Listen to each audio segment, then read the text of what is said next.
I'm Max Kaiser. This is the Kaiser Report. Let's check in with Stacey and find out what she has to say. Stacey, what do you have to say?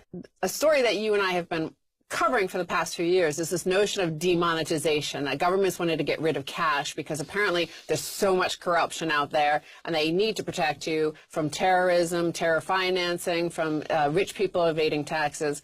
Well, we have now the results from India. And guess what? It's been a disaster.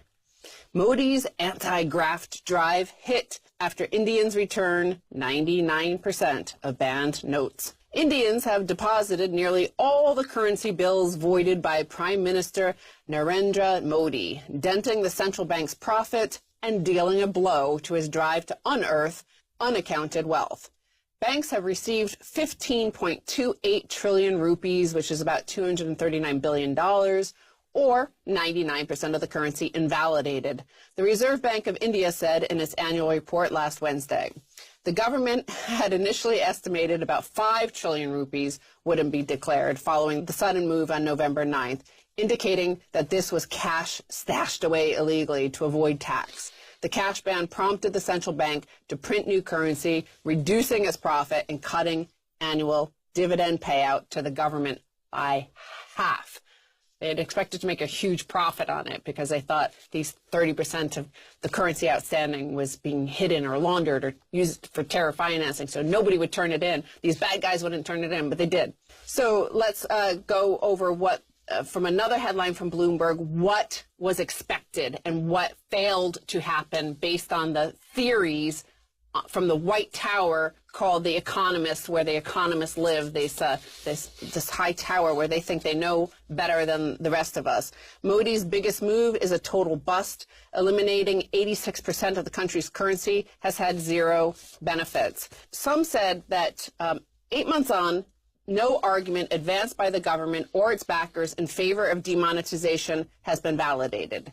Some officials argued that the piles of cash the Prime Minister spoke of would be extinguished, representing a transfer from black money hoarders to the Reserve Bank's balance sheet, which the government could use, say, to recapitalize India's struggling banks.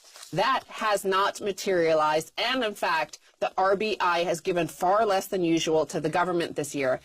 So again, another claim they made, and then the exact opposite happening.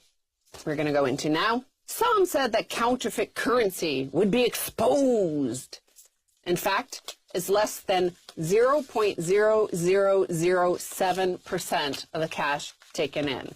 The Prime Minister himself argued that demonetization would, quote, break the back of terrorism by cutting off sources of funding. Instead, this has been among the bloodiest summers for Indian security forces in Kashmir.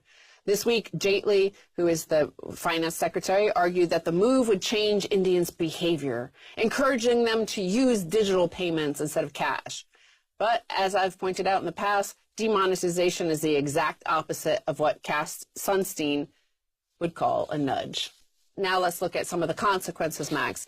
Exactly how disruptive was demonetization? Well, it may have eliminated over 5 million jobs. It certainly ensured that growth slowed. For weeks, hundreds of thousands of small businesses struggled to find working capital. Many of them may have gone out of business permanently. There was so little cash that agricultural prices crashed, and as a result, protesting farmers began the demand that their debts be written off. The government may give in, with dreadful consequences for India's fiscal position. Okay, so those 5 million jobs lost. Okay, a lot of people are going to be dead. So let's do, connect the dots here. Let's calm down a little bit and go into some of the details, because exactly how much the economy has slowed, again, here's some of the figures on that.